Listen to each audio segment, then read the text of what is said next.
Good evening everybody. मैं doctor Gargi single, मैं एक पीडियाट्रिक डेंटिस्ट हूँ। आज हमारे साथ हैं डॉक्टर करुण अग्रवाल, जो एक क्लेफ्ट लिप एंड पैलेट विशेषज्ञ हैं।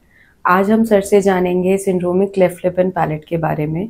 पिछले कुछ पॉडकास्ट में हमने सर से बात करी है डिटेल में क्लेफ्ट लिप एंड पैलेट के बारे में। जो बच्चे एक नॉर्मल थे, जिनमें कोई सिंड्रोम्स नहीं थे, आज हम सर से उन बच्चों के बारे में जानना चाहेंगे जिनमें सिंड्रोम्स होते हैं। तो welcome sir. Thank you Gargi. Sir, आज हम आपसे जानना चाहेंगे कि syndromic cleft lip and palate and non syndromic cleft lip and palate में क्या डिफरेंस है? क्लेफ्ट लिप पैलेट कभी कभी बच्चों में केवल आइसोलेटेड होते हैं।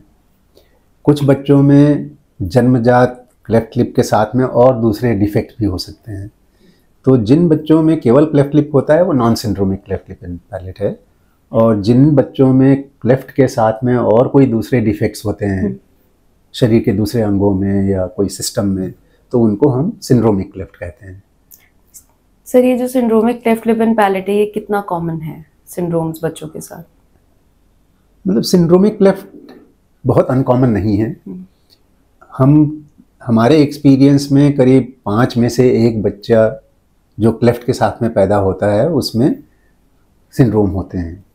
तो हमारे जैसे we can say it is almost like 20% बच्चों में सिंड्रोम्स होते हैं।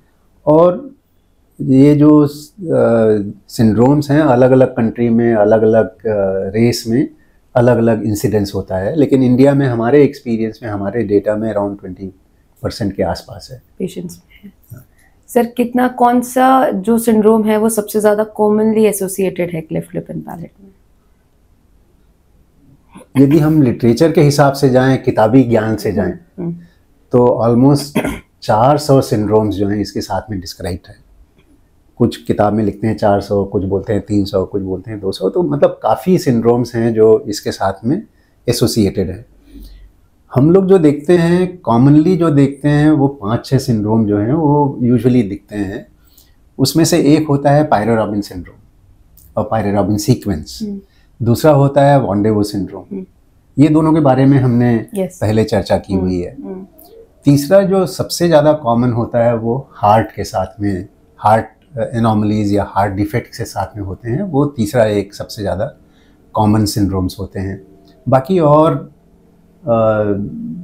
न्यूरोलॉजिकल डिफेक्ट्स होते हैं, फेशियल डिफेक्ट्स होते हैं, क्रेनियोफेशियल डिफेक्ट्स होते हैं, हाथ पैर में भी डिफेक्ट हो सकते हैं, और बहुत सारे और दूसरे डिफेक्ट्स पॉसिबल हैं जो इसके साथ में क्लेफ्ट लिप एंड पैलेट के साथ में हो सकते हैं। तो सर, जैसे अभी आपने कहा कि हमने पहले पुरानी वीडियोस में और सीक्वेंस के बारे में बात की, जैसे और सिंड्रोम्स के बारे में, पीआर सीक्वेंस हो गया या हमारे वंडरवुड हो गया। तो सर, आज हम इसमें आपसे, आज इस वाली वीडियो में हम आपसे डिटेल में कार्डियक एनोमलीज जो एसोसिएटेड है बच्चों के साथ क्लेफ्ट लिप एंड पैलेट में, उसके बारे में जानना चाहेंगे। तो मैं सबसे पहले आपसे ये जानना चाहूँगी, कौन से कार्डियक एनोमलीज, डिफेक्ट्स हैं जो एसोसिएटेड होते हैं? एक्चुअली कार्डियक एनोमलीज ऑलमोस्ट सारे टाइप कार्डियक एनोमलीज जो पॉसिबल है वो क्लेफ्ट लिप पैलेट के साथ में देखे हुए हैं। लेकिन हमारा जो एक्सपीरियंस है, जो 40-45 साल में जो हमने देखे हैं, कॉमनेस्ट जो डिफेक्ट्स दिखते हैं वो VASD है, ASD है, PDA है। मतलब ये जो शॉर्ट फॉर्म्स हैं सारे डिफेक्ट्स के, वेंट्रिकुलर सेक्टल डिफेक्ट कहते हैं, एट्रियल सेक्टल डिफेक्ट है, पेटेंट डक्टस आर्टेरियोसिस है, और साथ में जो बहुत ज़्यादा कॉम्प्लिकेटेड और दूसरे डिफेक्ट्स होते हैं जैसे फैलेट सेक्ट्रोलॉजी है, ट्रांसपोजिशन ऑफ एओर्टा है, ये सब हमने देखे हुए हैं। लेकिन मेरे इस नॉलेज में थ्योरेटिकली देखा जाए तो बाकी और जो पॉसिबल डिफेक्ट्स हैं हार्ट के, उसके साथ में cleft lip and palate associate हो सकते हैं। हाँ। सर, ऐसा कुछ है कि जिन बच्चों में कार्डियक एनोमलीज होती है, डिफेक्ट्स होता है, तो उन बच्चों में कुछ डिफरेंस होता है, उनमें कुछ ज़्यादा प्रॉब्लम्स अलग से होती है? हाँ, बिल्कुल। क्योंकि वैसे देखा जाए तो केवल क्लेफ्ट लिप पैलेट के साथ में ही प्रॉब्लम्स होती हैं बच्चों को। उसके साथ में यदि हार्ट में डिफेक्ट हो तो आप समझ सकते हो कितने प्रॉब्लम हो सकते हैं। तो सबसे पहला प्रॉब्लम तो ये होता है कि बच्चा पैदा होने के बाद यूजुअली ऐसे बच्चों का वज़न कम होता है। अच्छा। Birth weight is less. दूसरा ये है कि ऐसे बच्चे जो हैं उनका न्यूट्रिशन में प्रॉब्लम होती है। वो they do not gain weight as much दूसरे बच्चों में होना चाहिए, नॉर्मल वेट गेन नहीं होता है। तीसरा ये ऐसे बच्चों में बार बार इन्फेक्शन होने का डर रहता है, रेस्पिरेटरी इन्फेक्शन, स्पेशली चेस्ट में इन्फेक्शन होने का चांसेस होते हैं। चौथा ये होता है कि ये बार बार हॉस्पिटल में एडमिट हो जाते हैं क्योंकि इन्फेक्शन हो रहा है, सांस में तकलीफ होती है, हार्ट से रिलेटेड भी प्रॉब्लम होता है, वैसे ही क्लेफ्ट पैलेट के साथ में न्यूट्रिशन की प्रॉब्लम होती है। तो ये सब कंबाइन टुगेदर ऐसे बच्चों में काफ़ी सारे प्रॉब्लम एक्सपेक्टेड हैं। लेकिन सारे हार्ट डिजीज़ में ये सब प्रॉब्लम एक्सपेक्टेड है ऐसा नहीं है। अच्छा। कुछ बहुत माइल्ड सी हार्ट की डिफेक्ट हो सकते हैं जिसमें ये सब प्रॉब्लम नहीं होता है, पता नहीं चलता कई बार। तो दोनों तरफ पॉसिबल है, यदि कम डिफेक्ट है तो ज़्यादा प्रॉब्लम नहीं है, ज़्यादा डिफेक्ट है तो प्रॉब्लम है। सर जैसे अभी आपने ग्रेड की बात की कि डिपेंड कि कैसे टाइप का डिफेक्ट है, तो अगर किस तरीके का डिफेक्ट है तो पेरेंट्स को किस तरीके से आगे चलना चाहिए इस ट्रीटमेंट की जर्नी पे? ये बहुत अच्छा क्वेश्चन है क्योंकि पेरेंट्स हैव टू डिसाइड कि भाई कैसे आगे ट्रीटमेंट कराना है। क्योंकि हमको जो पेरेंट्स को दिखता है क्लेफ्ट लिप एंड पैलेट, उनको लगता है कि 4-5 महीने में लिप हो जाना चाहिए और पैलेट की सर्जरी जो है 9 महीने के आसपास हो जानी चाहिए, जैसे हर जगह बोला जाता है। लेकिन ऐसे बच्चों में यूजुअली पॉसिबल नहीं होता है, यूजुअली थोड़ा बहुत डिले हो जाता है और डिले बच्चे की सेफ्टी के पॉइंट ऑफ व्यू से होता है। एक तो है कि पेरेंट्स को कब पता चले, एक तो होता है बच्चा पैदा होने के बाद यदि कोई प्रॉब्लम है तो वहीं पर जो बच्चे के डॉक्टर हैं वो एग्जामिन करके बता देते हैं कि इसको कोई प्रॉब्लम है। दूसरा ये होता है कि यदि मान लो बीच बीच में बार बार इन्फेक्शन हो रहा है या कोई तकलीफ हो रही है तो पीडियाट्रिशियन अपने आप ही हार्ट जब चेक करते हैं उसमें कुछ मरमर मिलता है या कोई डिफेक्ट मिलता है तो आगे इन्वेस्टिगेशन कराते हैं, ईसीजी कराते हैं, इको कराते हैं, उससे काफ़ी कुछ पता चल जाता है। और जो मेजर वाला डिफेक्ट है उसमें बच्चे में कभी नीला पड़ जाएगा, कभी कुछ और प्रॉब्लम्स होते हैं तो उसमें वैसे पता चल जाता है। तो ये पेरेंट्स को डिसीजन, मतलब उनका जो डिसीजन है उसके ऊपर डिपेंड करता है कि कब डिफेक्ट पता चल रहा है और डिग्री ऑफ डिफेक्ट कितना है। तो ये पेरेंट्स को उस हिसाब से चलना चाहिए और कभी पेरेंट्स को ये इंसिस्ट नहीं करना चाहिए कि वो सही समय क्लेफ्ट लिप एंड पैलेट का जो ऑपरेशन है उसी समय ही होना चाहिए, ये जरूरी नहीं है। तो सर इसके लिए हमें सबसे पहले क्या प्रोटोकॉल फॉलो करें? जैसे अगर कोई बच्चा है जिसको कार्डियक डिफेक्ट है, अब दे डोंट नो कि मतलब कितना डिग्री का डिफेक्ट है, तो सबसे पहले किन को जाके चेक करवाएं सर्जरी से पहले कार्डियक सर्जरी होनी चाहिए या पहले क्लेफ्ट सर्जरी, तो ये कैसे पता चलेगा? एक्चुअली यहाँ पर ये एक थोड़ा डिफ़िकल्ट सिचुएशन है, पेरेंट्स के लिए भी डिफ़िकल्ट सिचुएशन है, बच्चे के लिए डिफ़िकल्ट है, एज वेल एज सर्जन के लिए भी डिफ़िकल्ट है, क्योंकि हमें बच्चे की सेफ्टी का पॉइंट ऑफ व्यू से ऑपरेट करना है। तो इसका सबसे अच्छा तरीका ये है कि एक कलेक्टिव डिसीजन होना चाहिए। बच्चे वाले डॉक्टर साहब हैं, यदि कार्डियक प्रॉब्लम है तो कार्डियोलॉजिस्ट इन्वॉल्व होता है, आजकल पीडियाट्रिक कार्डियोलॉजिस्ट स्पेशलाइज्ड होते हैं, वो बच्चों को देखते हैं, और एनेस्थेटिस्ट।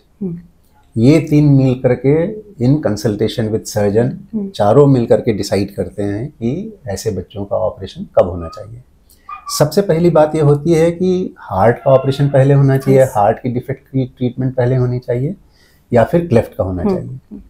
यदि माइल्ड सा है जिससे बच्चे को कोई प्रॉब्लम नहीं है, मिनिमम डिफेक्ट है, तो यूजुअली हम क्लेफ्ट को पहले कर लेते हैं और हार्ट को बाद में फॉलो करते हैं डिपेंडिंग अपॉन कार्डियोलॉजिस्ट ओपिनियन। लेकिन मेजर प्रॉब्लम है क्लेफ्ट हार्ट में, तो पहले उसका इलाज होना चाहिए और क्लेफ्ट का इलाज बाद में होना चाहिए। लेकिन ये सब चीज़ें मिल करके, चारों मिल करके बैठ करके डिसाइड करते हैं, तभी डिसीजन होनी चाहिए।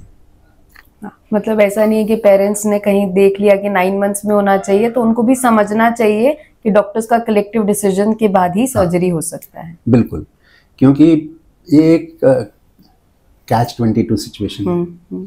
हर कोई ये चाहता है कि जो सामने दिख रहा है क्लेफ्ट जो है वो ठीक हो जाए। लेकिन जो सर्जन है और एनेस्थेटिस्ट है उनको पता है कि ये दिखने वाला प्रॉब्लम कम इशू है, मेन इशू तो हार्ट में है जिसको पहले ट्रीट करना है। तो डिपेंडिंग अपॉन द सिचुएशन हम लोग डिसाइड करते हैं।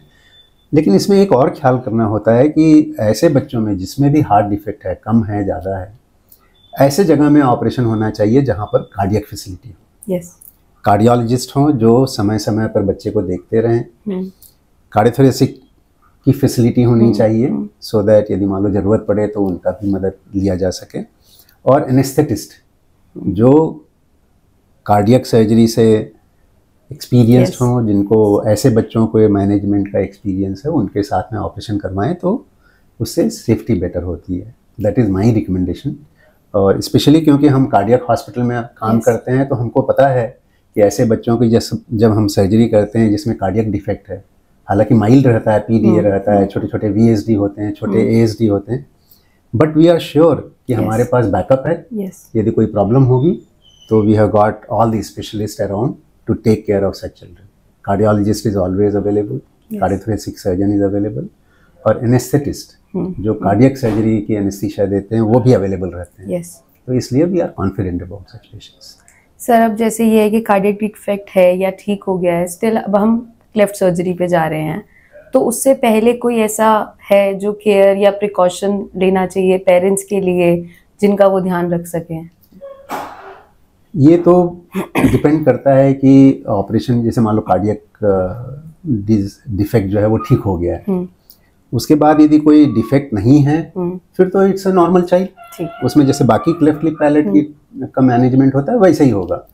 लेकिन यदि कोई रेजिडुअल डिफेक्ट है या कोई मिनिमल डिफेक्ट है तो यूजुअली कार्डियोलॉजिस्ट हमको सलाह देते हैं कि इन्फेक्शन के लिए विशेष ध्यान देना चाहिए और उसके लिए प्रोफिलेक्टिक एंटीबायोटिक देनी चाहिए।